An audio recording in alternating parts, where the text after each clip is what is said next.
The Dukes of Dice are brought to you by Tasty Minstrel Games. Check out all their awesome titles at playtmg.com. Welcome to the Duchy. It's time for another episode of the Dukes of Dice podcast, a proud member of the Dice Tower Network.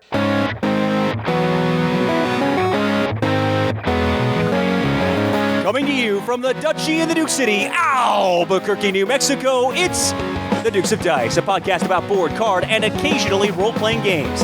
Today, the Dukes review formal Ferret games, The Networks. Then they look back at their review of 5 Tribes, the Artisans of Naqala in their Dukes Double-Take. And finally, they take some of their favorite TV shows and try to turn them into board games. And now, the Dukes of Dice. Hey everybody, welcome back to the podcast. This is Sean. And Alex. And this is episode 113, Djinndication. Yes! Congratulations, Steve O'Rourke. Yes, indeed. So if you don't know, we get some help naming our episodes because we're horrible at it over on our Board Game Geek Guild. And this week, Steve O'Rourke is the clear winner. Alex, why don't you explain the name for the listeners out there? So Djinndication, it's combining 5 Tribes, Artisans of Naqala, and it's combining the Networks, which we're reviewing. So you have Djinns in... Okay, go ahead. Sorry. What? I thought that was the extent of the explanation. No, come on. Go on. Get out of here. Get out of here, Mr. Can't get the intro of the show right. It takes the first element of the show and the second element of the show, and it combines them. Voila! In 5 Tribes, you have Djinns that you're obviously using throughout the course of the game. Obviously. For those of you who aren't, clued into that, obviously. And then the Networks, you put shows into syndication as part of the game mechanics. Obviously.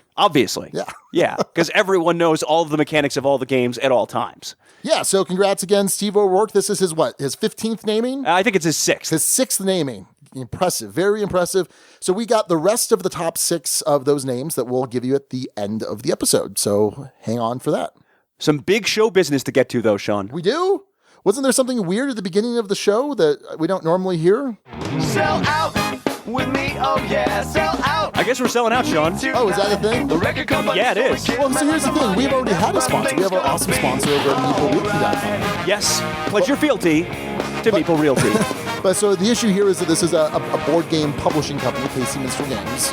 And so we reached out to the guild and said, hey, how do you guys feel about this? Because there are a ton of other podcasts that have publishers for sponsors. And so, we've talked about that in the past. But they approached us a couple weeks ago and we talked about it and we got some great feedback, some concerns from some people on the guild, which we obviously take to heart, but we're going to continue to provide our normal unbiased reviews of games, and I think that this is a great partnership. We're going to benefit them, they're going to benefit us. So I'm excited for it. And it's not like Tasty Minstrel and the Dukes of Dice are strangers. Like, we've reviewed a bunch of their games, we've played a bunch of their games, we've talked about their Kickstarters. Yeah, so we did featured reviews on 3 Tasty Minstrel games. We did one on Aquasphere. I gave that one a 6, you gave that one a 4. Yes. We did Orleans. I gave that one a 5, you gave that one a 6. And Harbor, I gave that one a 4 initially, and then reduced it to a 3 on a double take. You were constant 3 with that. 3. Yep. So we've been all over the place with them. We haven't been universally positive about every one of their games, but they've made some games that we've really liked. Sure. And they made some games that we haven't liked. I mean, if you look in the Duchy here, Duchy basement, Harbor is down here, Bomb Squad is down here, and Belfort's down here. And for folks who don't know. If it's down here, that means Sean is looking to move it along at some point out of his collection. So go on.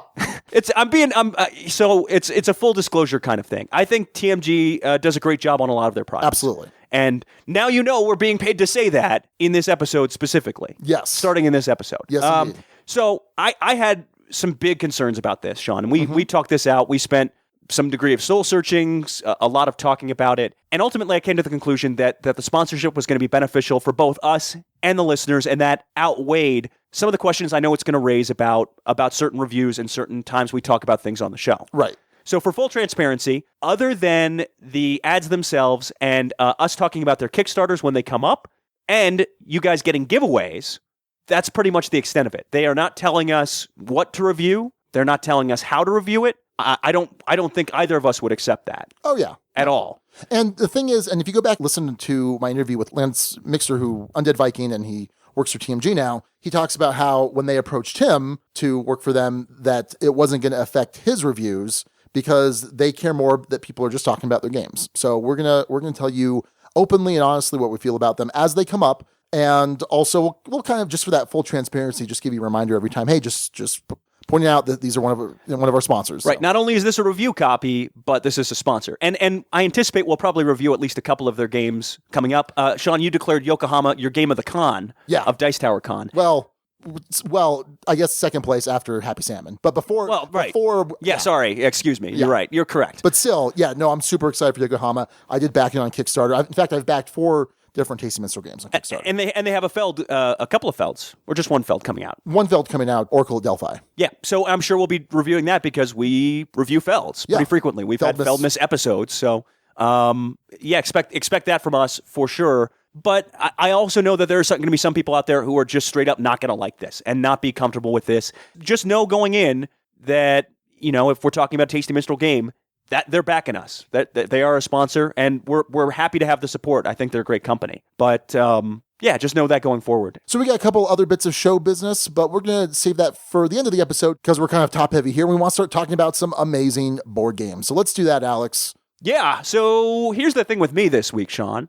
The state of New Mexico is just straight up broke. We rely on oil and gas money, and revenues went down. And without getting into the intricacies of state politics, I'm our state politics reporter at my TV station.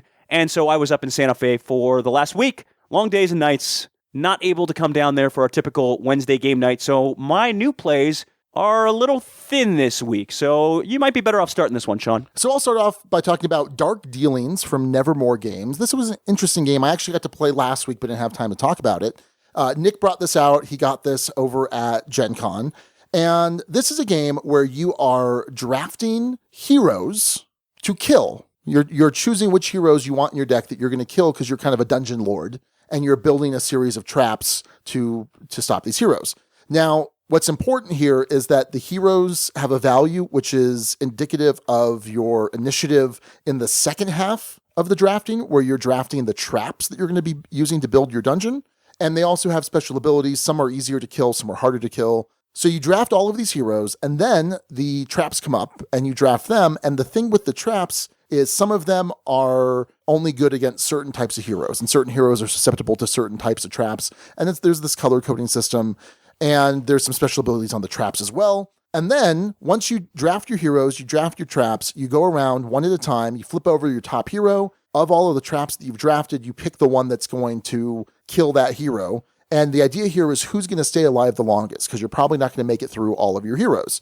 So if you can stay alive the longest, you're going to win. So everyone goes around, flips a hero, decides which trap or traps they need to defeat that hero. And then you flip another one. And it was really cool. It was kind of hard to conceptualize initially. And we said, well, let's just play through it and we can see how it works. And the next time we play, we'll have a better idea of how to value certain heroes and certain traps and things like that. But it was very cool. The art was fantastic. I'd highly recommend this game. I think it was really solid. So that is Dark Dealings by Nevermore Games. All right.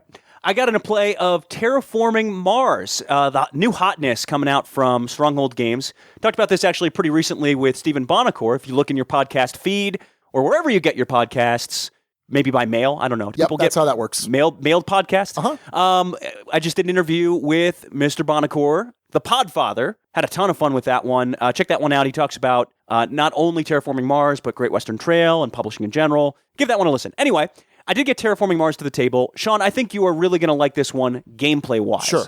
This is one for folks who don't know, where you are trying to transform the surface of Mars, raise the oxygen level, raise the temperature, and put out enough oceans to make it more of a habitable place to be.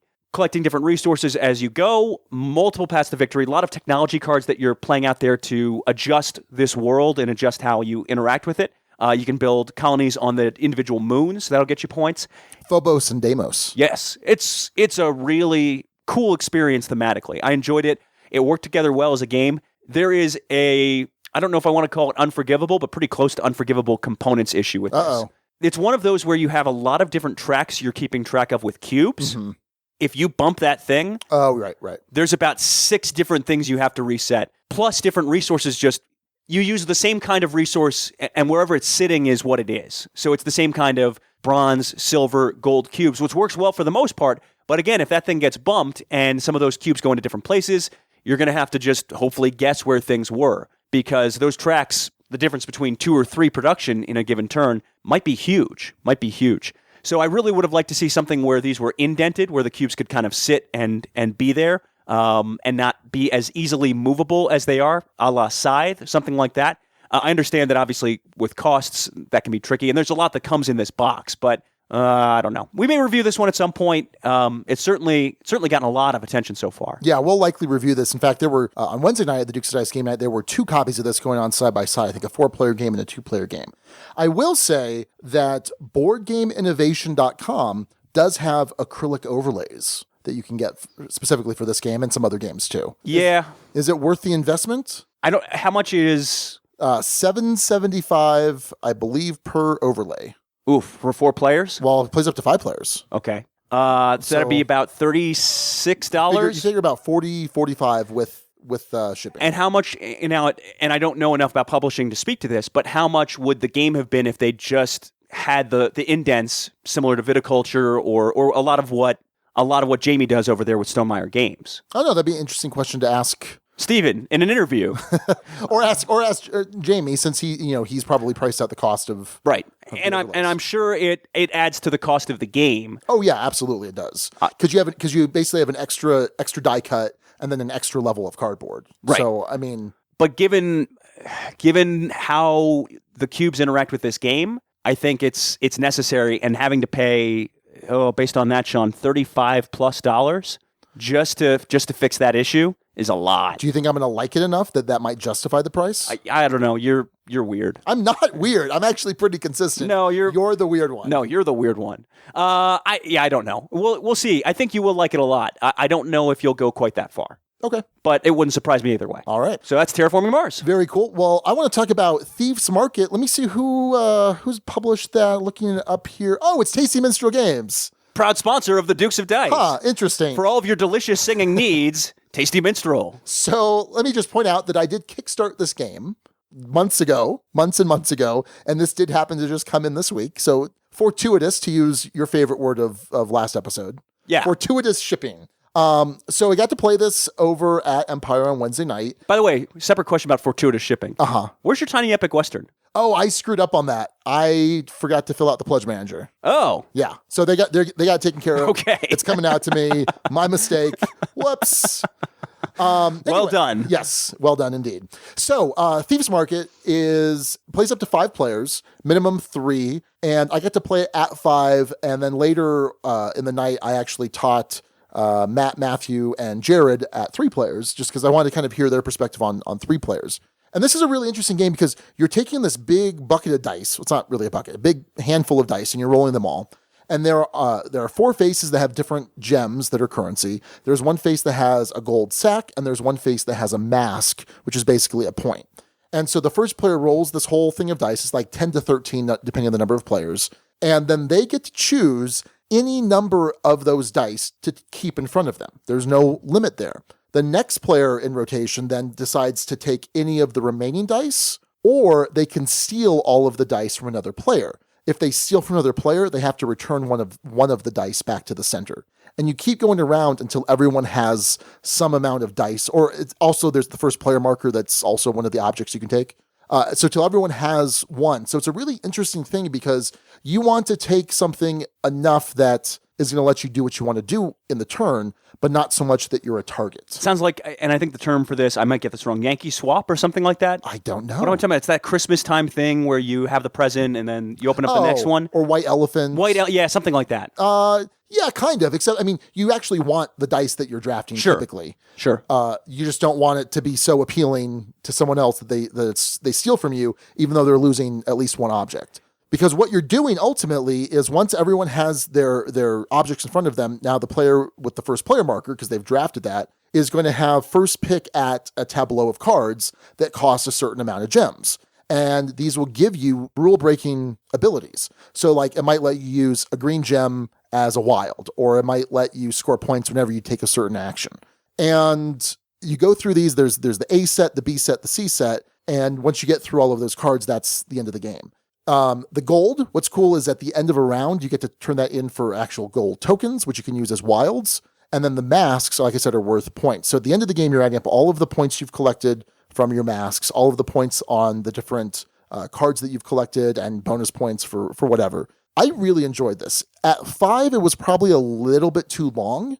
At 3, they thought it was also still a little bit long, because the issue there is it doesn't scale in terms of the number of cards on the deck, so it's more rounds. Right. So it's more rounds. And so at 3 players, each player is collecting a lot more of the cards. But there's a cool little bit of engine building here, some cool combos of all of a sudden I have this high valuation on red gems because I get a lot of cards with bonuses for red gems or whatever. So I really enjoyed it at 5, but I don't think I'd play it at 5 again. I think 4 might be the sweet spot. At 3, they talked about there being some king making that happened. Haven't played it myself at 3, but it was at 5 players, I think it was about an hour. And they seemed to play 3 hours, I think in about 40 minutes, maybe 35, 40 minutes. So I enjoyed it. I really did enjoy it. I think you would like it too. It's a cool mechanic where you're trying to draft the dice you need, but not have it be too appealing to the rest of the table. The core mechanic sounds fun with this one, for sure. Yeah, it's really good. But what do I know? They give us stuff to talk about them. So. Yep. All right. What's up next, Sean? All right. Well, the last game I'm going to talk about is Madeira, one of my favorite heavy games. This is from What's Your Game, designed by Nuno Bizarro Santiro and Paulo Soledad. And I did not play this in real life this week. I played it online twice on Board Game Arena. I've played the real game twice. It's up in my collection, and it's a fantastic heavy game. But I got an invite from Aaron from Boards Alive to play with him, and also Mike from Knights at the Game Table. So two things first. Boards Alive, amazing podcast, good friends of the show. I listen to them every week. They're at the top of my queue whenever they're, not every week, every other week, when their new episode comes out. The Dukes of Dice brought to you by Boards Alive. Also, so Mike, and these are both Canadians, so because Mike's also from Canada. Mike works for the CBC, Alex. The Canadian Broadcasting Company. Is that right? CBC? Yeah, I believe so. And so he is putting together a podcast called Knights at the Game Table. And did you listen to their pilot? Yes, I did. Yeah. So it sounds like This American Life or Freakonomics or NPR, something on NPR. Oh, right? It's super good. Super good. So yeah, go check out their Facebook page or check them out on Twitter. Knights at the Game Table, Knights spelled like nighttime, NIGHT. So play with them and then Raquel, and we did a Google Hangout or a Skype chat, forget which one. And boy, I've played this game twice before, and it's the kind of game where you kind of have to sit down again and relearn it if it hasn't really solidified. And there's so much going on. So there's initially some dice drafting, which is going to give you some control over what actions you use. You're putting meeples out onto these different islands of Madeira, and you're harvesting different resources, because then you're using those resources to either send ships off to the colonies or send goods off to the market to get money. It can be a very punishing game because you need food for all of your guys at the end of a round. You need wood for all of your ships at the end of a round. And if you're unable to fulfill all these things, you're getting these pirate tokens, which are potentially really bad because they're worth a lot of negative points for whoever has the most of them, second most. Pretty punishing. Very difficult decision. There is so much going on in this game. I mean, it's got to be above a 4.2 or so on BGG's weight scale. So even having played it, I made so many mistakes. We were all making a bunch of mistakes. We had a good time chatting and talking about the industry and things like that as we were playing the game horribly. 2 nights later, Raquel and I said, you know what? Why don't we play 2-player again while it's kind of fresh in our mind? Because I remembered how to play on the 4th round of the game, 4th out of 5th round. And so we said, yeah, let's play again. And we played 2-player, and it was much smoother this time. I felt like I actually knew what I was doing. And it's a great game. Oh, and the reason we played online is because if it's much easier, we found, to actually start playing games sitting next to each other on our computers rather than setting them up, because Chewy will just destroy everything. Interesting. Yeah. Interesting. So you have shelves and shelves and shelves of board games in your living room. Yep. But you're not going to pull any of them out and actually play them. Yep. At least here. At least here at the Duchy. Interesting. Because Chewy will just destroy that. So your library has turned into a collection. At this point, to reference something from a couple weeks ago. For the next year or so, it is a collection. The terrible twos. Yes. Fun times. All right. Let's look at what mostly Sean played. Over to the news. Guilds of London. So wait, is this what you're going for? Werewolves of London. So first of all, werewolf and guilds have different numbers of syllables. Yeah. Second off, the way you do London is not clipped at the end like he does it. You're You do it nitpicking, all Sean. sing-songy. Look, acknowledge my greatness as a performer. I will do no such thing. Okay. Instead, though, let's talk about some games from Tasty Minstrel, including Guilds of London, which you and I have not had a chance to play, but our buddy Mike Fitzgerald has talked this game up. An interesting hand management action selection game, medieval London, where you're trying to gain control of different guilds, send people off to the colonies. Sounds really interesting. The one I have played, though, is Thieves Market, which is also currently available, just came out from Kickstarter, where you are manipulating dice to try and buy cards to gain some special powers and have the most infamy at the end of the game. Check out TMG at playtmg.com.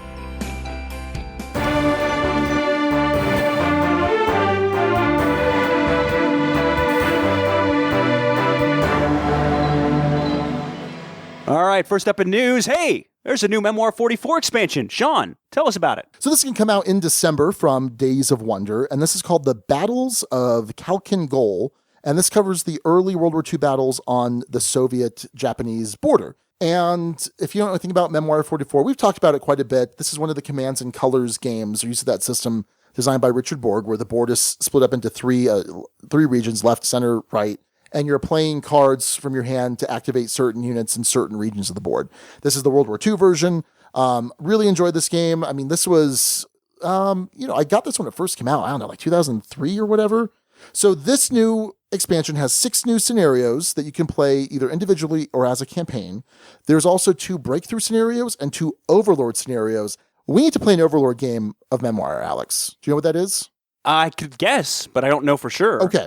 You set up 2 boards side by side, so you need 2 copies of it, and then you have 3 people, or actually 4 people on each side, I think. So 3 people on one side are they command 2 regions, and so then you have 1 overlord player on each side. So it's 8 players, and you assign the cards to your generals, essentially. What do you think? Interesting. Yeah, it's supposed to be really cool. It's supposed to be a really neat experience. I'd need another copy of Memoir to do that.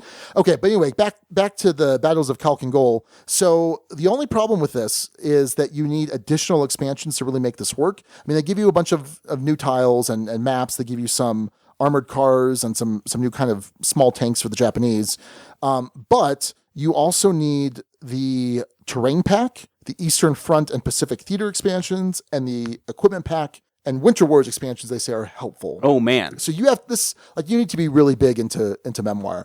I actually don't have any of the expansions for Memoir. I've played the Eastern Front, and I think I've played one other, but I haven't actually purchased them. It just doesn't come out enough. And for my money, I think I'd rather be playing Battle Lore, or I've also got, Commands and Colors Ancients. And in fact, this week from GMT P500, I just got in Commands and Colors Napoleonics. Ooh, exciting. More games you won't be able to play. No, I'll take him here in the Duchy. I'll take him to the Empire. Oh, okay. Or something. All right. So if you're a big Memoir 44 fan, check this out. Again, it's coming out in December, and sounds cool. I would love for someone around us to have it so I could play it. All right. Next up, Steam Park expansions, Play Dirty, and Robots. What do these add, Sean? Well, did you play I played Steam Park. Steam Park? Yeah, So I did. I got rid of it. Yeah, I understand why. So there's some real-time dice rolling, and then it's action allocation, action selection stuff. And I felt like it didn't do either of those particularly well. Yeah, I could see that. That was my thinking here. But I think it's a really cool, really neat, really cute game where you are building this theme park, this amusement park for robots specifically. So in Play Dirty, you're going to get components for a 5th player and then some additional modules. There's the espionage dice, ride extensions, stingy visitors, and new stands to add to your park. And I like the stands the most. They're not the actual rides, but they're there's a security stand and toilets and things like that kind of give you some extra abilities. And that's how you kind of make your park different in terms of what you're able to do on a turn. I think it's a good game, but I wasn't crazy about it. And I probably played it 4, 5, 6 times, and it just was never a big wow for me. Now the Robots expansion apparently is mostly just an upgrade kit. You're going to get plastic minis instead of the wooden tokens that you normally use. And then there's some very important robo-burgers, which I don't think they mean hamburgers made out of robots. But that's what I would have thought. No, but it's like a Burgess. Isn't that like a political thing? Like the House of Burgesses? Sure. And do you not know what I'm talking about? Nope, not a clue. Do you know what the House of Burgesses is? Nope, not a clue. From Virginia and colonial era? Are you history shaming me, The Sean? House of Burgesses is the lower house of the colonial Virginia legislature. Oh. Boom. Or is it not history shaming me, I guess? Anyway. It's not like you cover politics or anything. In this state, all right? Easy there. Ay. So I think they're like politicians. I think they're robo-politicians. Okay. I think. I don't know.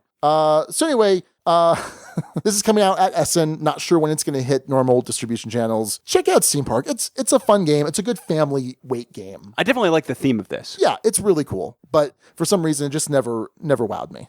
All right, and finally, for our Kickstarter, we're talking about Ahead in the Clouds from Button Shy Games. It's part of their Wallet series. This one's designed by Daniel Newman. It's a Euro-influenced resource management game, but they've distilled it, Sean, into 18 cards. Here's the description. The citizens of the Impacta skies long for the days where everyone, not just the wealthy, can ditch their masks and breathe the precious air that they call their home.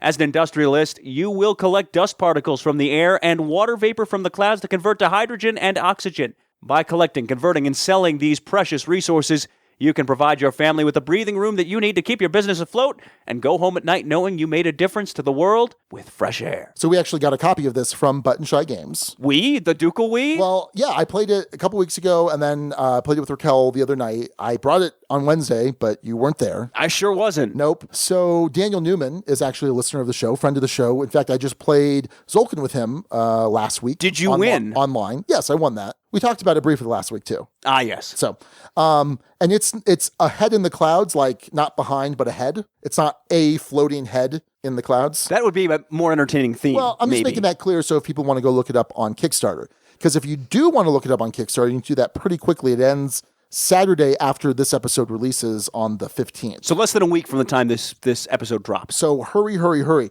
So I did play this a couple times, and it is this very cool. It has a spatial action selection component to it because you have you have a card that represents your home base, and you can move it to attach to other cloud cards that produce these different resources and convert these different resources. And if you need to access one that's attached in the network, but it goes through your opponent's base, then they get something. Like if you trace a line through it. So essentially what you're doing is you're collecting these different types of resources, converting them into like a refined type of resource, and then trading them in for contracts. And whoever has the most contracts wins. Really cool, simple game, fast, easy to learn, easy to teach, and just a lot of depth in a really small package. You know, like Love Letter has 16 cards. This has that, but it's got that resource management. And there's cool ways that you can break up the networks and move them around. So I'd definitely go check this out. Like I said, it ends pretty quickly here. $10 will get you the game. And what's cool is these come in these like vinyl holders so that you can literally put it in your pocket. You're not going to bend the cards, ruin the cards, whatever. And you can do a $13 pledge, which gives you the token upgrade pack. Otherwise, you just need to supply like 9 coins when you play it. Also, they've got a bunch of these other wallet series games. And so for a pledge of $19, you can add on any of those other games to it. So definitely go check that out. They're currently at $4,600 of their $500 goal. So this is happening. So it's happening. Yes. Oh, it's happening. Yes, indeed. So congrats to Daniel for a cool little game, and go check it out on Kickstarter. All right, that's Ahead in the Clouds, and that's a look at the news.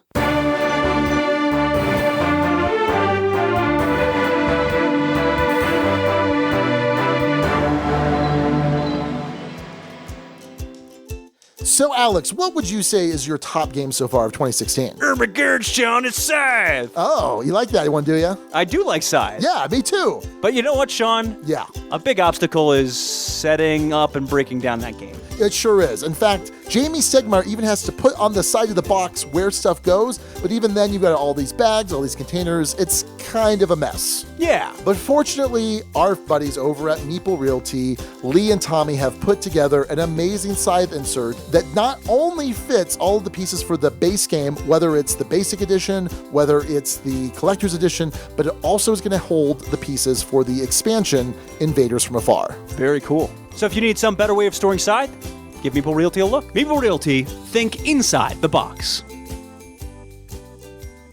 Sean's dream since he was a little Picard wig-wearing attorney sprout was to run a major TV network. He didn't actually do that, but now you can. It's the Networks.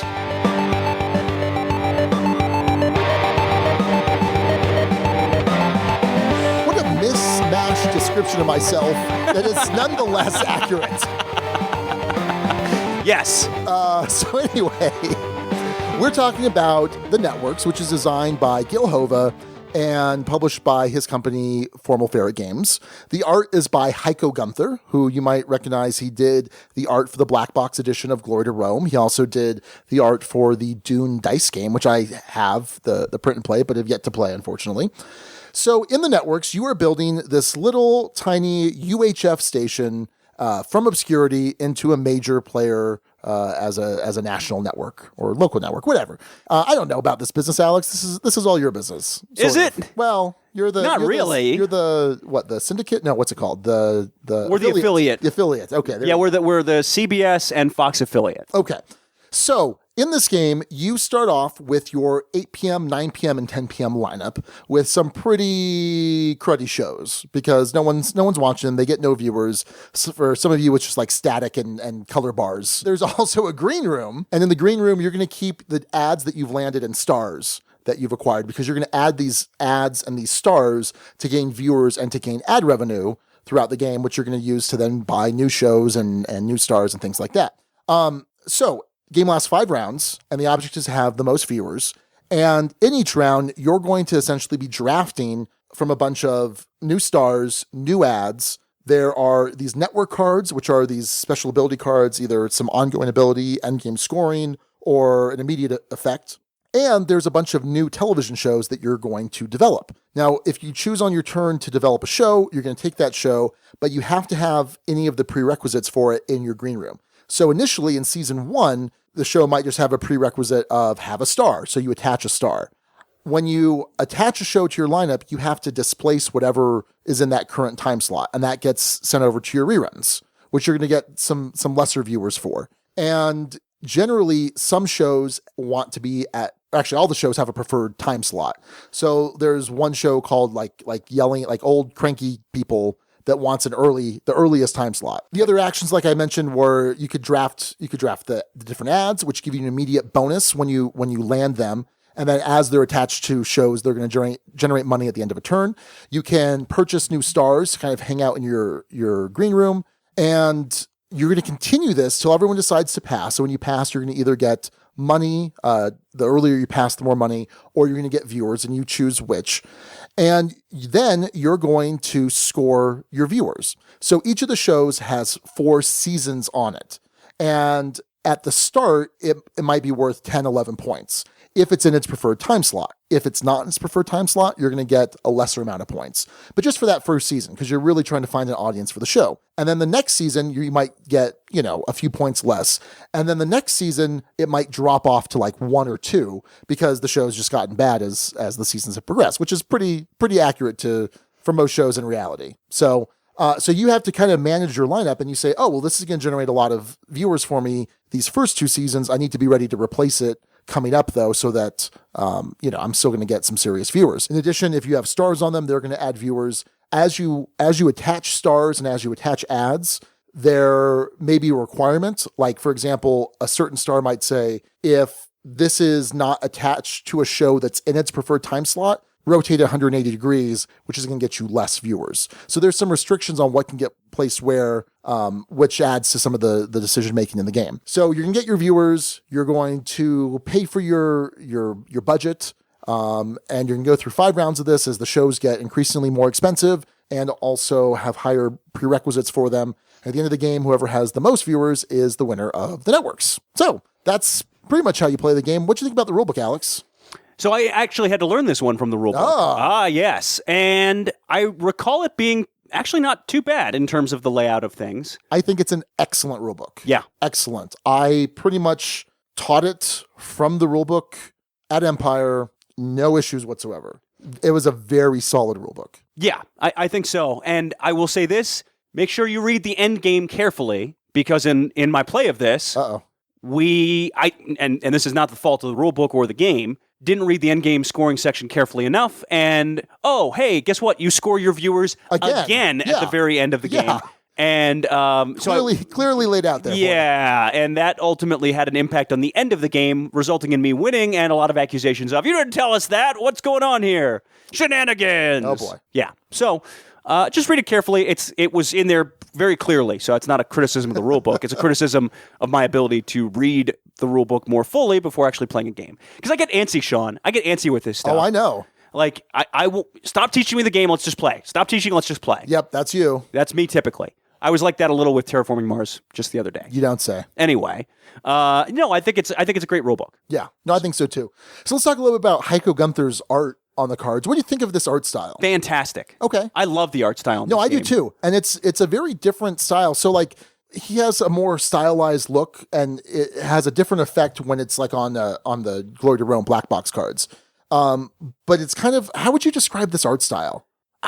It's almost like, and I wouldn't say the art style itself is crude, but like the humans are kind of cruder, if that makes any sense. Yeah. Like you can see their teeth more, and it's hard to describe. Yeah, It's not super realistic for sure. No, it's not. It's a very stylized look. Like there's like very over exaggerated, like long noses, almost look like sausages, and so it's very distinctive. It's just not your typical board game art, but I think it works kind of for the like when you take into account that the shows are all of these like bad puns and these like jokes about TV stars and things like that.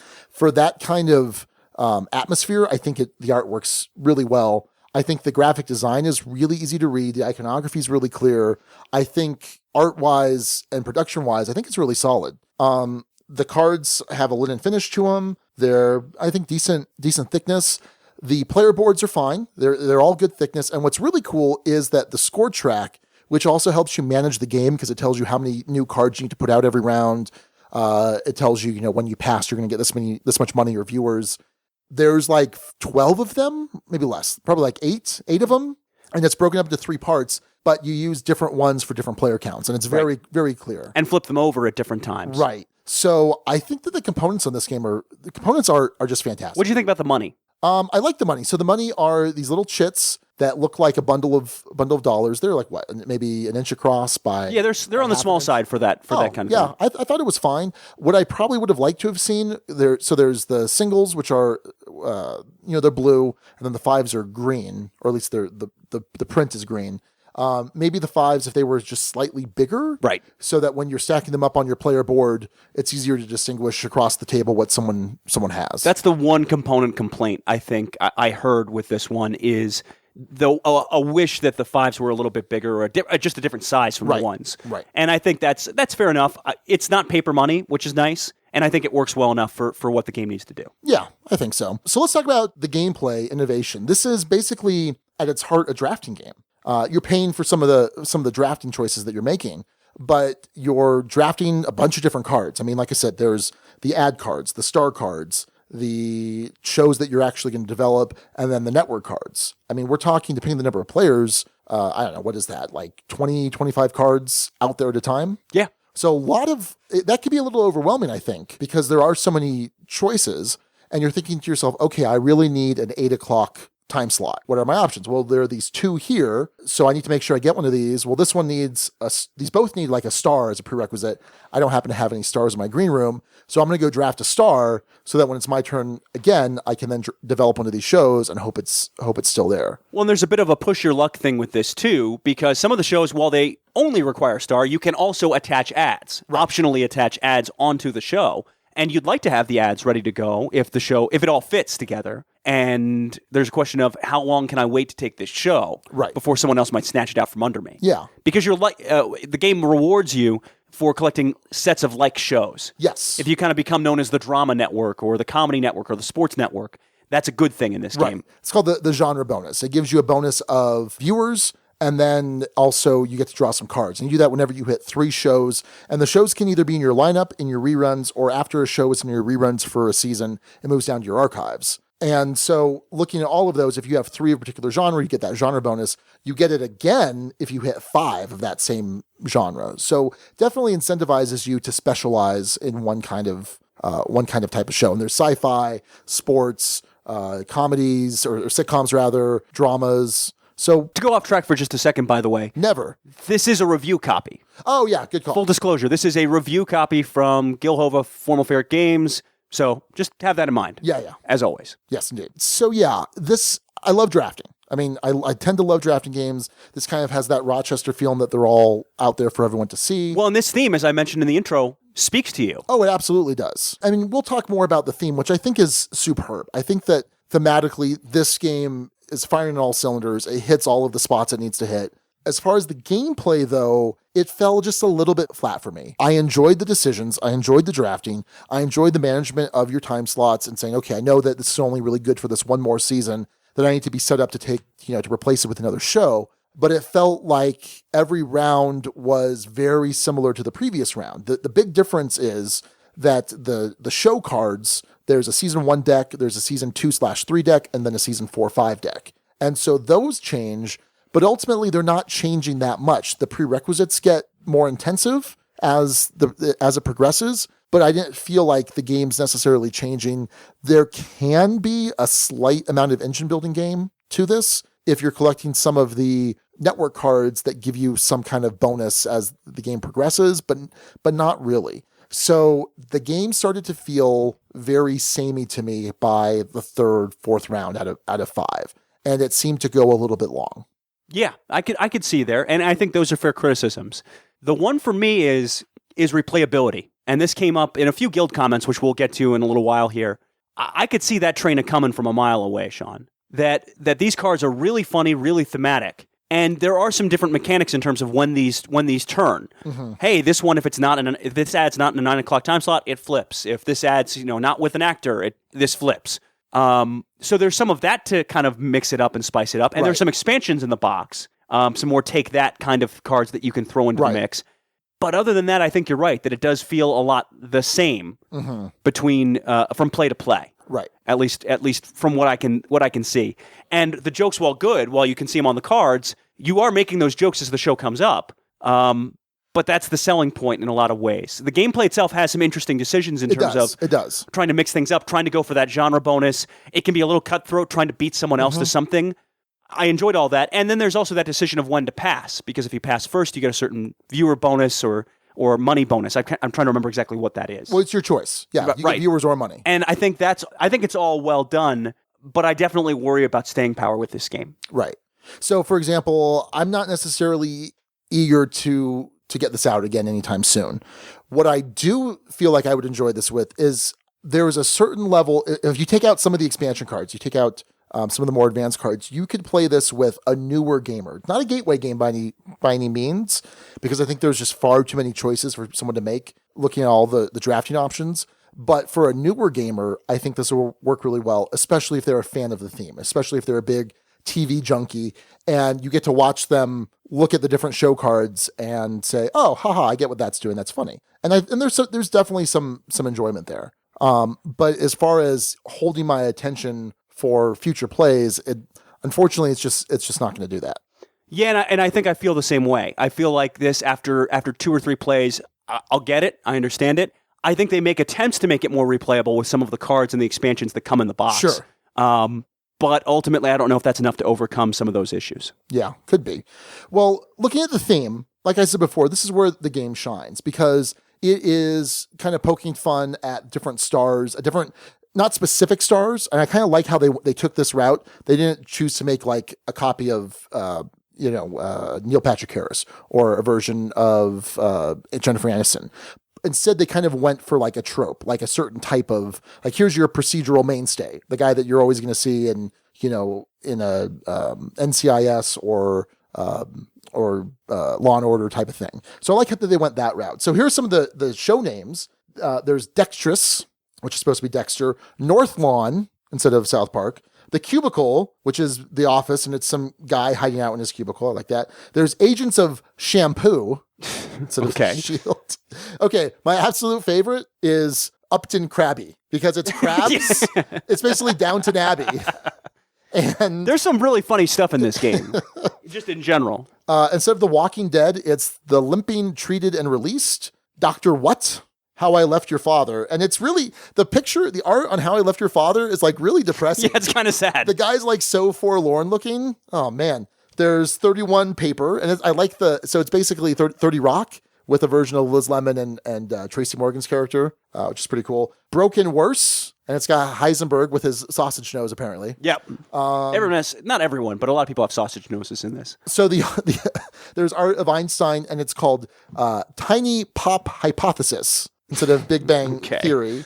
There's Found instead of Lost. Right. And then there is NCISICBMOMGOMG. Scranton. The Scranton version, not the not the Miami version. So yeah, these are fun. As these flip up, you get a good chuckle out of these. These are entertaining looking. I mean, and it's got David Caruso on it. Right. When he's about to pull off his glasses. Now it's Scranton edition, right? Yeah. So they could have put Michael Scott in there too. They could have. Or no, Michael Scar. Oh yes. It's his alternate ego. So yeah, the theme of this, I'm not as big a TV junkie as I used to be. I still do watch and rewatch TV shows over and over. But I also listen to like all the audio commentary and the production stuff. Like I found all of that incredibly interesting. I always wanted to kind of get involved on the production side of things, but knew that that if I wanted to do that, I would have had to have, actually do that, I guess, and completely change. It's not something you just kind of fall into unless you're Barbara Streisand's hairdresser, because he became a producer just by being her hairdresser. Yeah, I've heard that story. Have you? Yeah. So I'm like, yeah, maybe I'll just fall backwards into it someday, but probably not. So I appreciate this. I get 99% of the jokes, and I think it's a fun theme, and I think that especially for a lot of TV junkies, there'll be a lot of like, oh, that's cool, like that's clever, like they'll enjoy that. Did you feel like you were managing a TV network as part of this? I mean, did it have that feel enough to you? Were you connecting with the theme on that level? A little bit, yeah, I think so. I think that as you're trying to look for the genre cards, because that's a tough call, because you're like, well, I really need an 8 o'clock time slot, but there are no 8 o'clock time slots that are also the sci-fi genre that I need. So I guess I'll take the sci-fi card that's going to be in the wrong time slot, because it's going to give me that bonus that I need. So interesting decisions there. And yeah, so I did feel like there's a bit of a thematic connection between the actions you're taking and this idea of running a network and setting up your time slot, managing your stars and your ads, and managing your income versus your expenses.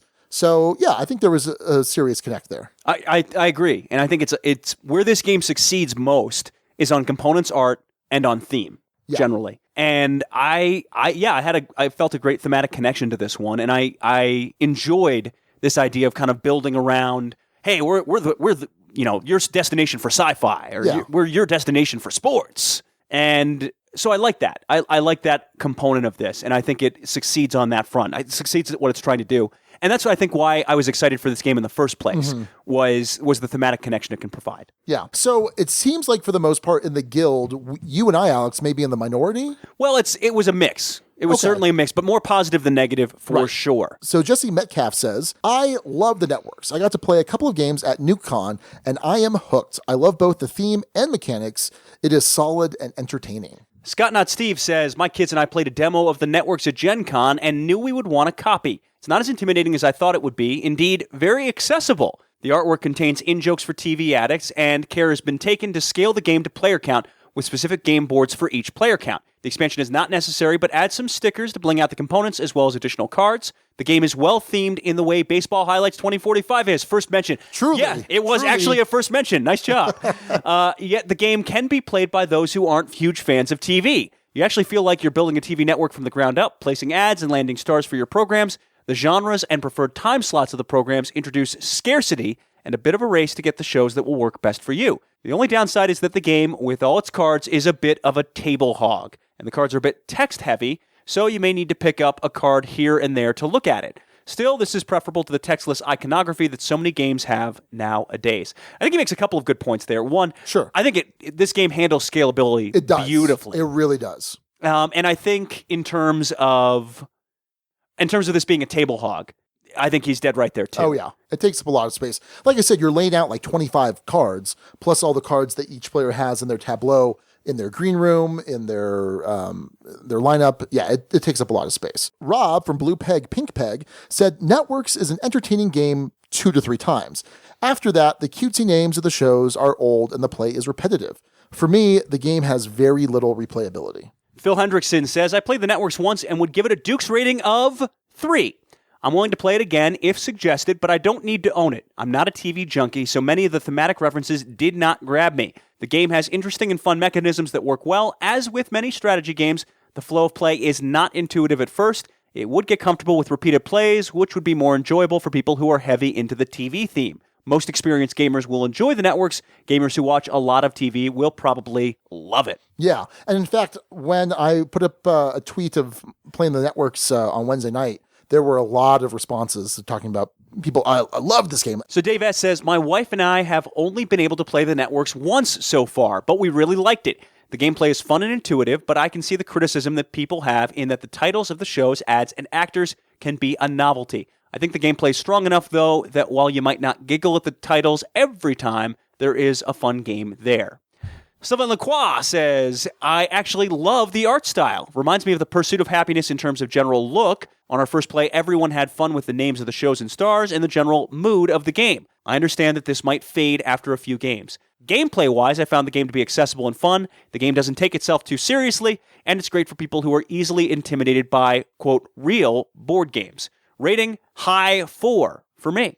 So I think that's twice now we've heard people call this accessible, and I agree with that 100%. Like I said, it's not a gateway game, but I think that the way that the theme connects to the mechanics probably helps that accessibility. All right, final one is from Scott Bransford. I really enjoyed the networks. I need to get it to the table a few more times, but I like the silly show names and funny character titles. I think this is a great game for those that don't play board games as often, and still one that's fun for those that do. There are some interesting strategies in this game, and it has some decent replayability. I would give it a 4 on the Ducal scale. And I agree with that. I agree that if you're not, game night every week, this is an occasional play. You don't get board games at the table often. This is one that's going to be accessible for folks. It's going to be one that you're going to enjoy going back to every couple of months, possibly, if you're not as hardcore of a board gamer as Sean and I ultimately are. So I think hardcore, yeah. So I think that's where our questions of replayability come more into play. Is if you are someone who is dedicated weekly game night, always, and maybe even plus a Friday, plus a Sunday, or something like that. Like if you're obsessed with board games, that's where the replayability questions come up. Sure. And I think for us, that's where our perspective is going to be a little bit different from the average board gamer out there. I guess. I don't know. Maybe. Stop calling people average. No, don't call people basic, Alex. That wasn't what I was trying to rude. do. That was not my intent. Anyway, so yeah, Sean, your final thoughts. Yeah, so like I said before, I think, and as others have said, this game is accessible. I think that for me, intuitively, I think it makes sense. I think that thematic connection's there. I love the art style. I think the components are fantastic. The gameplay is solid. It's interesting. There are interesting decisions to make, but that replayability is a big factor for me. The game does feel a little bit too long. You're doing it seems like more of the same. And I always hate that.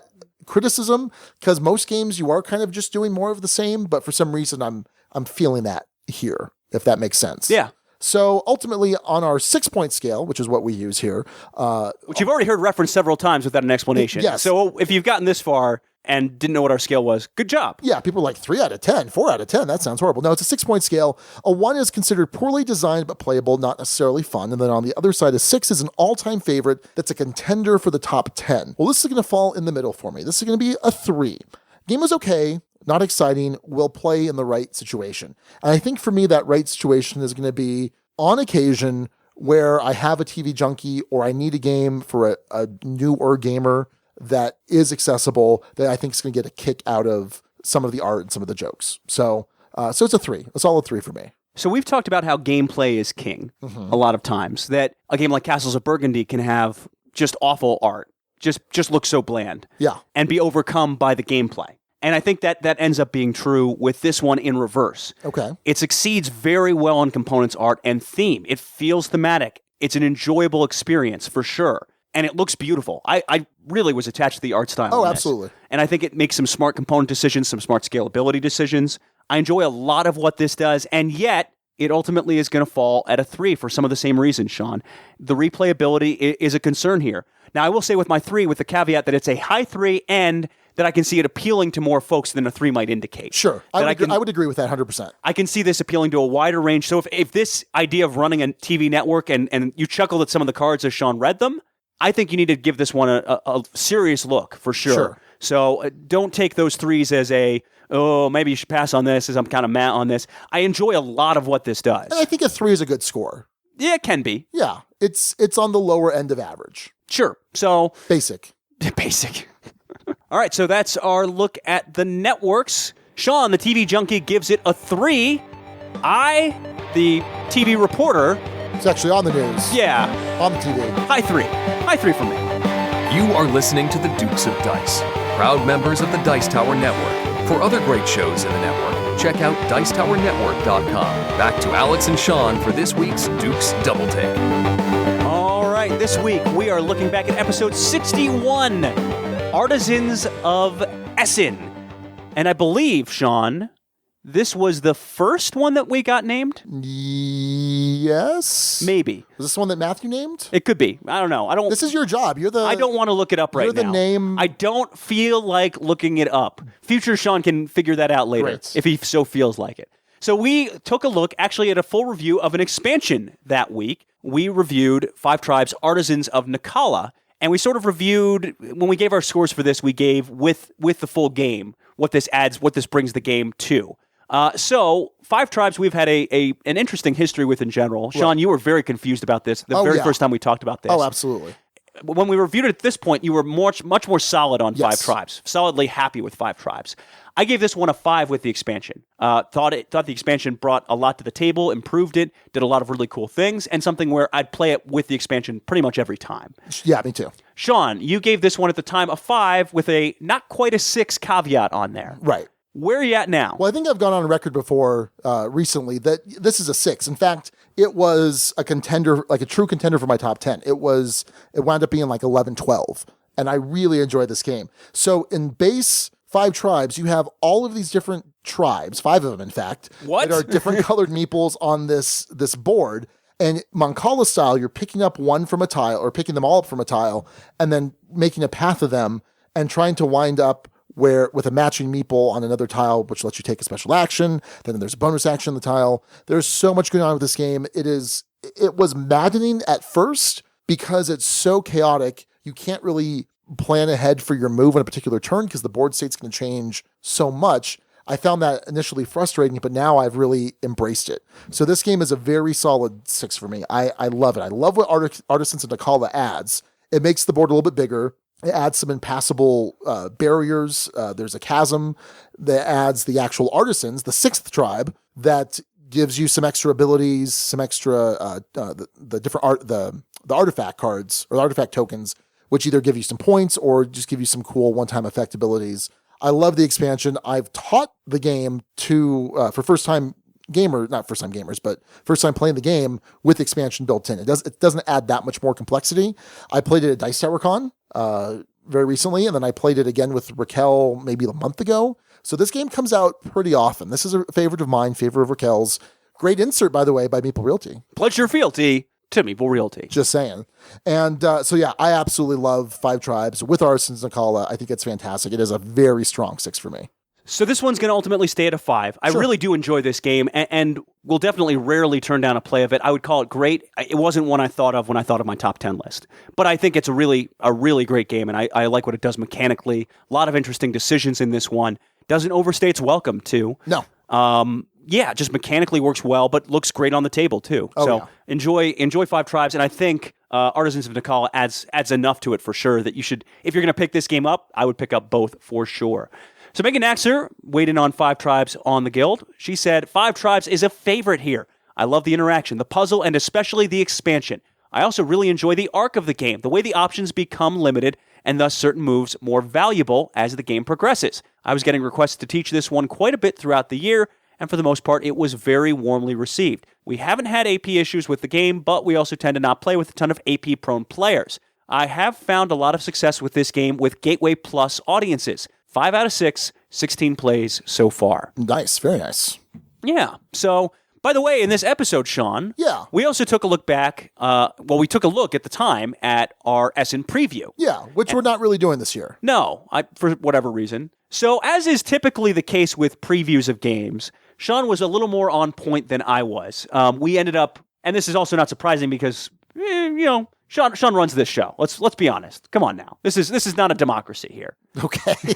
A lot of what Sean had in his list, I think we ended up reviewing, and some in mine too, but a little less so. So here's my top 10 that I listed at the time. Flock, haven't heard of it since. Shakespeare, we reviewed, enjoyed well enough, but it's down here in the basement of the Duchy, and Sean, you're looking to get rid of it, right? Oh, yeah. Aya, AYA, that was a tile placing game with zoo photography. I haven't heard of it since. The Producer, 1940 to 1944, haven't heard of it since. The Gallerist, we reviewed. And I love. Solid, I didn't like as much, but I think I gave it a 4. I think so. Or should have given it a 4. I gave it a 5. Anyway. Food Chain Magnate, which I described as being excited about on the theme at the time, which could come off as ironic because my sharpest criticism of the game, beyond the fact that it's impossible to learn and it's not opaque, it's actually really simple to learn. No, it's not. It's that game stinks. Is that it's opaque, but also that it's the thematic disconnects, especially with advertising, which we've discussed ad nauseum. Go back and listen to the episode if you'd like. So that was on my list. We did review it. I think history will show that I'm correct and you're wrong, but go on. Anyway, the Prodigals Club, which I'd still like to play and I've heard about out there. It's good. It's fun. Yeah, I want to try that one for sure.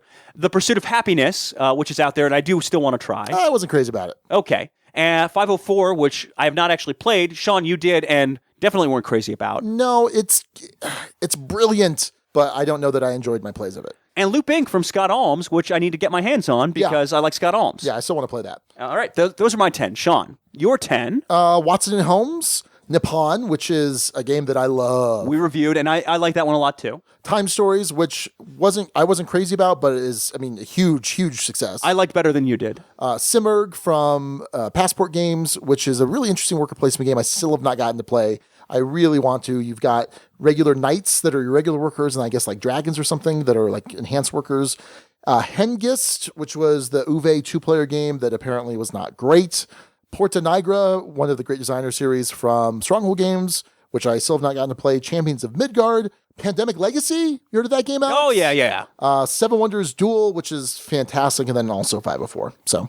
All right, so that's our Dukes Double-Take of 5 tribes, Artisans of Naqala added in. Stays at a 5 for me. Strong recommendation on that one. And it goes from a 5 to a 6 for Sean.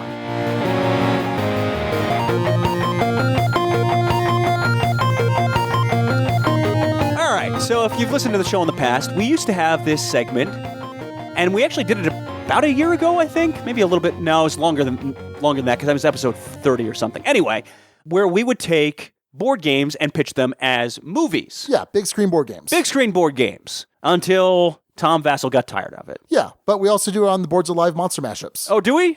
Every other month. Do we? Yes. Oh. Okay, I guess we do. There's a reason I run the show, Alex. Yep. Not a democracy, folks. It's not a democracy. This week, we're kind of flipping that on its head in honor of the networks, reviewing the networks. We are basically taking our favorite TV shows and turning them into board games. And as is typically the case, Sean, you did a lot more work on this than I did. I sure did. So, Sean, why don't you kick us off here? All right, so I'm going to talk about 3 different TV shows, 3 of some of my absolute favorite shows. And what's interesting is they're all kind of police or crime themed. So let's start with, I'll just list them off now, and then we'll kind of go back and forth. So I'm going to talk about Breaking Bad, The Shield, and The Wire. So we're first. What do you want me to start with first? You can start with The Wire. Okay, The Wire. So The Wire, 5 seasons, one of the most amazing television shows ever. The main character, who's the main character of The Wire? I don't know it offhand. I've seen every season. It's the city of Baltimore, Trick Alex. question. It is a trick question. So The Wire focuses on some Baltimore City cops who are kind of trying to shake things up because the typical drug enforcement of just cracking down on a street corner just doesn't work. You're not getting to the big players, you're not getting to the money. And they get met with so much hostility from the politicians, from the higher-ups, the brass in the police department, and it's all about The Wire. It's setting up this big case, a wiretap on the phones of the major drug players. And what's really cool about The Wire is that while you're following the same characters from season to season, each season focuses on a different aspect of the city of Baltimore. So season 1, you have the cops and you have the big West Side drug players. And then season 2 is the docks, which is my favorite season. Really? Oh, I love season 2. I don't know about that. That was actually might have been my least favorite. Oh, no, I love the docks season. So all the longshoremen, the stevedores. I like saying stevedores. And then season 3 is about City Hall. Season 4 is about the schools. Season 5 is about the newspapers. And so it adds more characters in. And there's still that central drug story that's focused on. But Omar coming. But you get to see just kind of a different take on things. And it's just such a fantastic show, such tremendous character development. So for The Wire, I would make a hidden movement deduction game, which I'm not crazy about. What? But this makes sense. So it's a 2-player game. You have one player that's playing the cops, and you have another player that's playing the drug dealers. And the idea is that Who's playing Omar? He's like an event card. Oh, okay. Yeah. So Omar coming. So Omar robs the drug dealers. That's what he does. And so he's so good at it that if he just happens to be walking down a street, not intending to actually rob a drug safe house, they'll just throw the drugs out. Yeah. Like, oh, it's Omar. Here you go. And he's just like, wait, what? I didn't even know this was here. Interesting.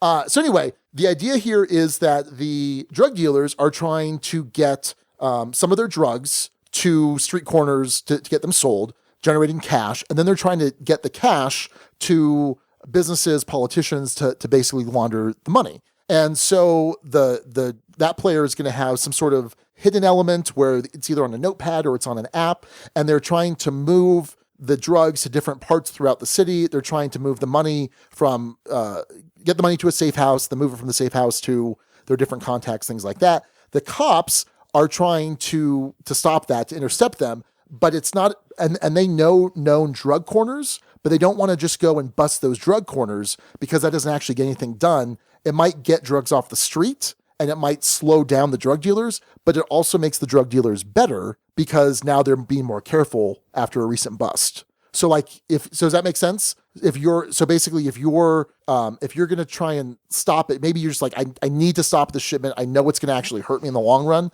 but I'm going to do it anyway. You can do that. What if it had a Captain Sonar-like element where it's a team of drug dealers? Oh. And you have to overhear them on the wire. Ooh. That might be the way to go. I'm just saying. Because that's the other thing is, as the police player now, you are trying to set up these different wiretaps, and that might be that you can, like a certain location, you can get information on a certain location, but it's not full information. So you might know that something's going through there, but you're not sure what. But yeah, I like that Captain Sonar idea where you're kind of overhearing stuff. That would be cool too. So I think there's something here because The Wire is very much about not just stopping a particular drug deal from happening or a particular sale. It's about trying to institutionally fix this problem and all of the headaches that the politicians and the brass put in their way. And so I think that there would be like these event cards the police have to deal with, the drug dealers have to deal with Omar robbing them and things like that. But I think this would be really cool. So that's my pitch for The Wire, the board game. So my first one is going to sound like it could be potentially grander than it is. Okay. So I'm converting Arrested Development. Oh, my first one. All right. I thought about one, but I couldn't come up with a good one. Here's the thing. That show has too many layers to it, too much going on, and it's going to be too hard to really translate that into a full board game experience. But there's one element of that show that I think could make a great board game. Okay. And it's basically going to be a re-theme of Happy Salmon. Okay. You re-theme Happy Salmon using the various chicken dances. Yep. Okay. And so you flip up the right, Lucille's chicken dance, or you flip up Buster's chicken dance, or Job's chicken dance, and you have to match chicken dances with someone else to throw the card on the table. So Lucille's chicken dance is a cootaloo. Yes, and Job's is chaw. I need to look it up if you haven't seen Arrested Development. That's it. There's so much funny in that show, but that's one of the funniest elements. So I think some sort of retheming of Happy Salmon at least captures at least a piece of that show. Okay. So you call it Chicken Dance or something like that. Arrested Development Chicken Dance. All right. That sounds fun. Yeah. Ariki Kiki Key. Is that George's? Oh, I don't know. I think that's George Bluth's. Is that one? Okay. Yeah, those are the only two that I know are a cootaloo and Georgie. And anyway, there's it's too funny. Has anyone actually seen a chicken in this family? Yeah, no. All right, Sean. I don't know. What was the other one you had on that list? I had The Shield and Breaking Bad. Go to The Shield. Okay, so The Shield, another cop show, but this one focuses on dirty cops. It's got the strike team, this anti-drug task force in LA, and it's got Vic Mackey. And you learn, without spoilers, at the very end of the first episode of the first season that he is a really bad dude. And not like a bad dude with a heart of gold, but like a bad dude. And as the show progresses, you're constantly rooting for him, and you're realizing, wow, I'm rooting for a really bad dude. Like, not even like kind of bad, but just bad. And at least for me, again, without any spoiler alert, by the end of the show, I came to hate him. The Shield has the single greatest finale. The single greatest finale in all of I need to television. see this. I've not seen the show at all. It's so good. So it follows this team of crooked cops and basically how things spiral out of control from what happens at the end of that first episode. And it's just masterful. Each season's a little bit different. Like season 2 has them trying to take down an Armenian money safe house. It's called the Money Train. Season 5 has them dealing with an internal affairs investigator. And so there's always some overarching thing they have to deal with in each season, but day to day, they have to get the right number of drug busts. They have to keep the chief happy. They have to keep the local captain happy. And so for this, I would think of something very similar to Dead of Winter. Okay. Because it's a cooperative, but there's also a traitor element, because in the show, there may or may not be someone who turns on the rest of the team. There's always that threat of someone might, go to internal affairs, go to the Justice Department and rat out the rest of the team, or someone gets on the, gets paid by a drug dealer or some bad dude and is actively working against the team. So there'd be a traitor element to it. There's also going to be an overarching thing that they have to do. So for example, kind of like Dead of Winter has the crisis cards. So at the end of the round, you have to have X amount of food or X amount of ammo. They would have to go to different locations to get a certain number of drug busts or to collect a certain amount of money. And they're all working together to achieve these goals, but they also have their own individual goals, whether it's helping their family, whether it's whatever, a bunch of different stuff. And so I think Dead of Winter would be a good starting place to make a Shield game, because it's cooperative, but ultimately there's that secret traitor, and they can't quite do everything they need to do. And having not seen the show, Yeah. but based off of your description, a thought, and see if this matches up, Okay. Sean. You take that thought of a hidden traitor, but don't actually deal out a card that makes someone a hidden traitor. It almost becomes a push your luck game, or something where at some point anyone can flip or anyone can try and narc on the rest of the group. Yeah. But other players might have cards that stop them, or for whatever reason, have them offed or something along those lines. That could work. So it's the timing of when you actually go to turn everyone in. Yeah, I think that could work. And I think that's probably true in, like, say, Dead of Winter. You don't start off as someone who's just going to be a traitor, even though you get assigned the card. And like in real life, it would be the conditions, the situation that leads to that. There's some breaking point. Right. Where you might break bad. So it's a semi-cooperative in that sense, is what I would think Yeah, of. I think that makes sense. Where you could potentially all win as a team, or you could potentially win individually. Yeah. I think that would add an interesting element of mistrust. Yeah. And now my mind is spinning in terms of a possible board game design, which I won't fully execute, because that's how I go. I'll think about it for like 15 minutes and then I'll let it go. At least watch The Shield. I will watch. What was it was on FX? Ooh, yeah, it was on FX. Is it on Netflix? It's not. But Well- I have all the DVDs. Oh, I don't have a DVD player. Okay, Yep. moving on. Yep. The one I was going to talk about is Breaking Bad, but Sean, you thought about yours more intensely. Oh, yeah. So I'll leave that one to you, and I'll kind of chime in with my thoughts or how I see it maybe a little differently. Okay. And obviously this is Albuquerque, so we had to talk about Breaking Bad. about it. But beyond that, it is my favorite TV show of all time. And I think it's your not favorite TV show, but favorite It's my drama. favorite drama. Yeah. Yeah. So if I were to rank TV shows, number 1's Arrested Development. Number 2 is Breaking Bad. Number 3 is The Wire. Number 4 is The Shield. And those three just kill me. It kills me having to rank them. Yeah. Oh, they're all so close. I think I'm pretty much the same way with TV shows. Like I can't think of one where, I can't think of anything that's better than those three at the top of your list. Yeah. So that makes me want to watch The Shield, because our tastes in TV are pretty similar. Oh, Shield is so good. Okay, I gotta watch that. Yeah. All right. Anyway, Breaking Bad. What's your vision for this? Okay. For this show. So Breaking Bad focuses on Walter White, who is this high school chemistry teacher, gets diagnosed with cancer, and he cannot pay all the medical bills that he needs for treatment.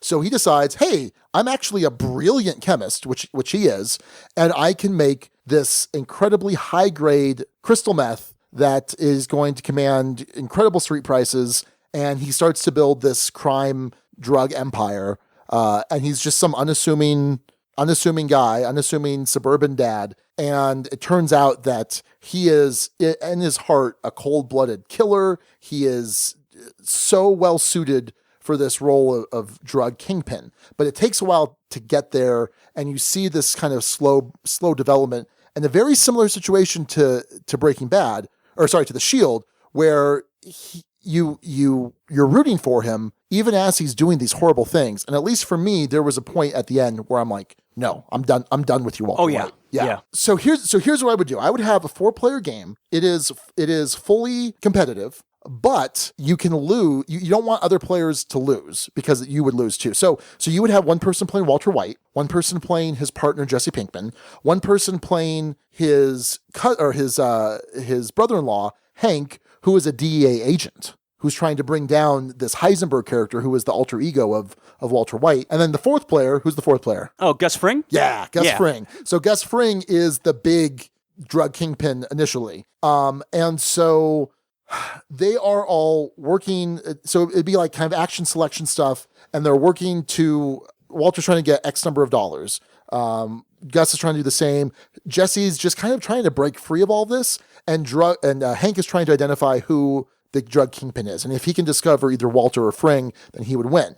But here's the deal. If you're Walter, you don't want Jesse to die. So if Jesse dies, you lose too. If Hank dies, you lose because he's his brother-in-law. If Walter gets caught, then Fring gets caught because he's eventually going to turn on him, and vice versa. So it's this interesting thing where you're trying to achieve your own objectives, but you're also trying to prevent the other players from hurting some of the other players because you're gonna lose too. Does that make sense? Yes, it does. So it's that interesting motivations that are competing with one another. Like obviously you don't want to help your brother-in-law Hank if you're Walter because he's trying to figure out who you are, but you don't want him dead. He's your brother-in-law. You love him, So I feel like that's an interesting take on motivation and competing interests within a board game. So what do you think? I like it. I like that idea of asymmetric object. Yeah, no, I think that's, my version was not better than that. Okay. Yeah, my version of that would have been some kind of a cooperative game where one person plays Walt, one person plays Jesse, and you try and navigate things. But I think you're right that the competing interests in that show are too varied for that to fit as well. Right. Obviously, the other one would be just a Walt versus Gus head-to-head showdown would be the other way to do that. But I think I like your version better. Yeah. All right, the last one I'll talk about is Futurama. Oh, okay. So Futurama, I think if you put that theme of exploring different planets and crazy, interesting, odd things happening. Good news, everyone. Good news, everyone. Bad news. Or Zoidberg. Can you do a Zoidberg? No, I can't. Okay, excellent. No, that wasn't anything. Well, he does like a... Oh, yeah, there we go. I can't do Zoidberg. Come on. I can't either.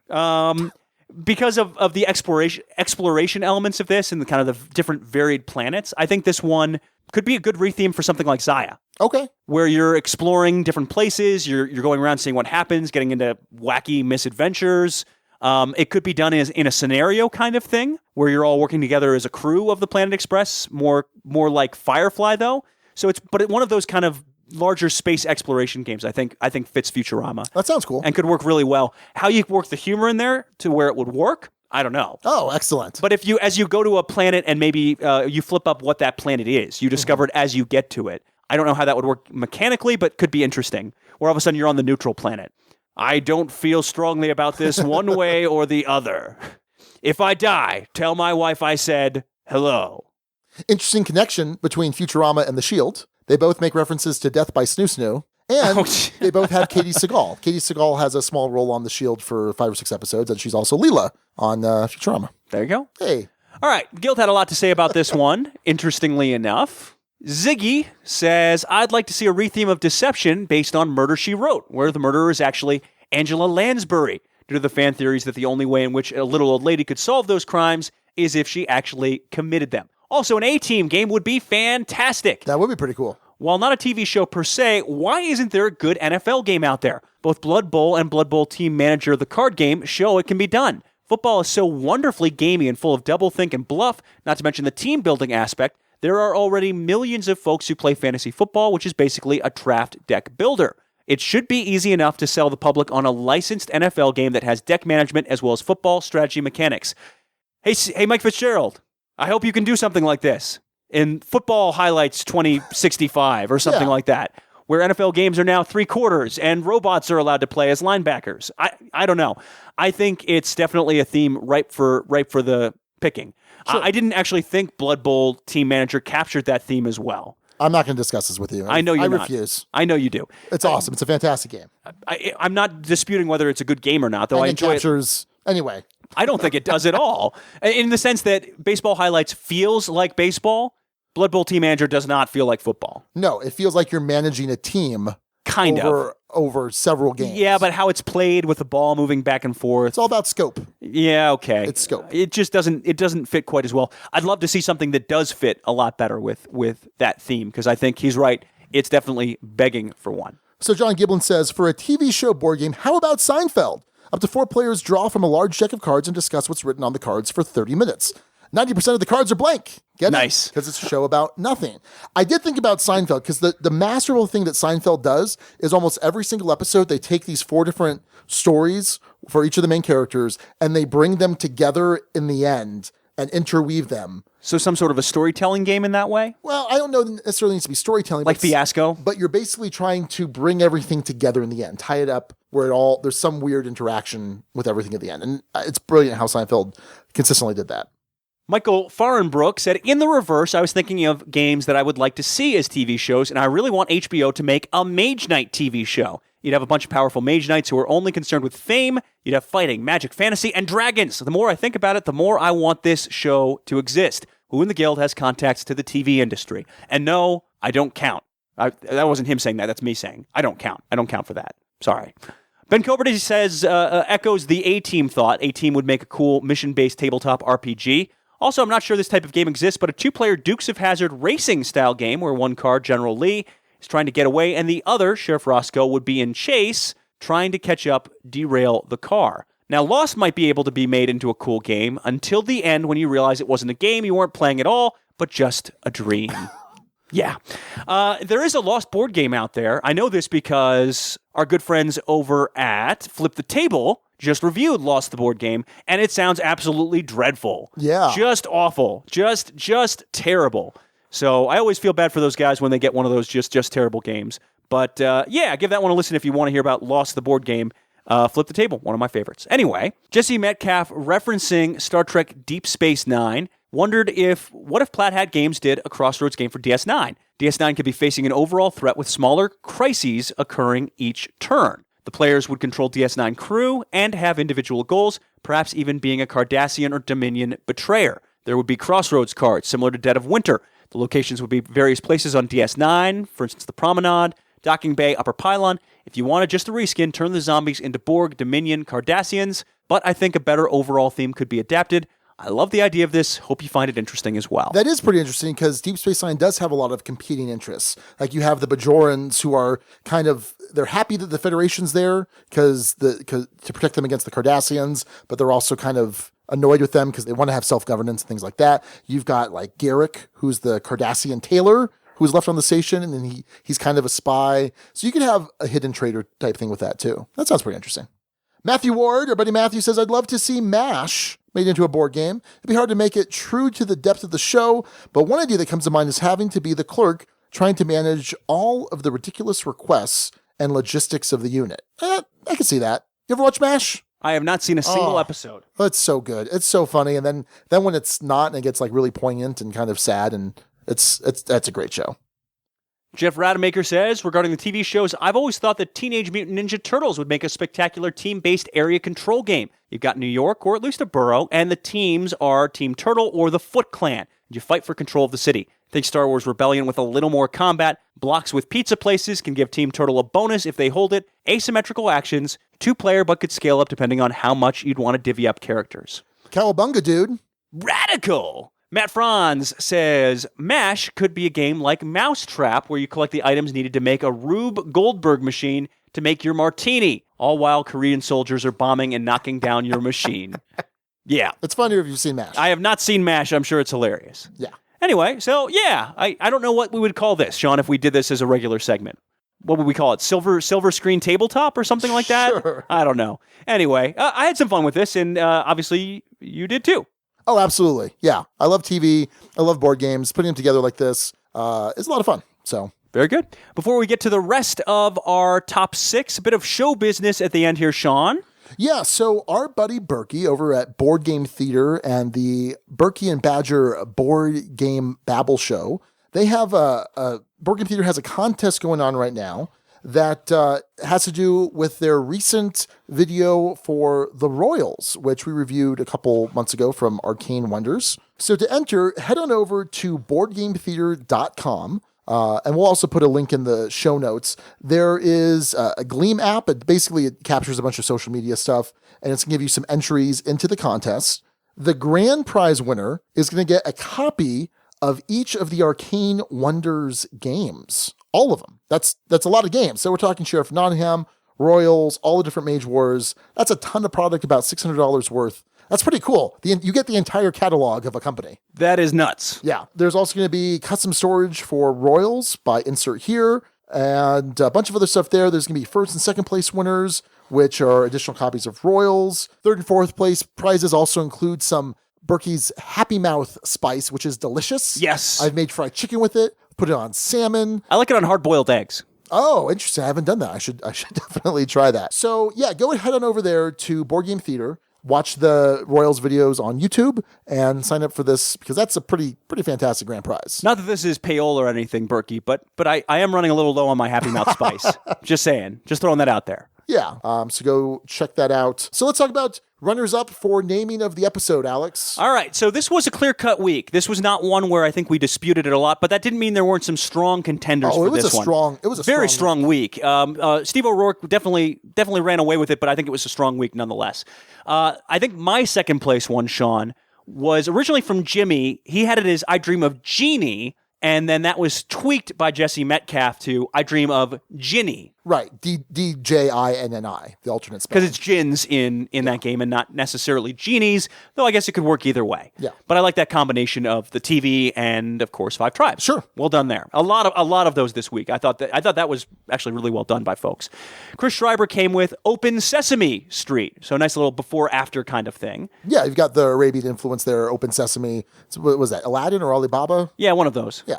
The Bruce Mack with 30 Rock the Casbah, another before-after one that was pretty clever. BJ from Board Game Gumbo. This one was your runner-up, Sean. Yeah, I like this a lot. And, well, let's hear it. It's Bottle of the Network Stars. Not battle, but bottle, like a gin bottle. And I think the issue there is that if people saw it on the title image or saw the title, they'd be like, oh, that's a misprint. So anyway, but I liked Bottle of the Network Stars. Good job, BJ.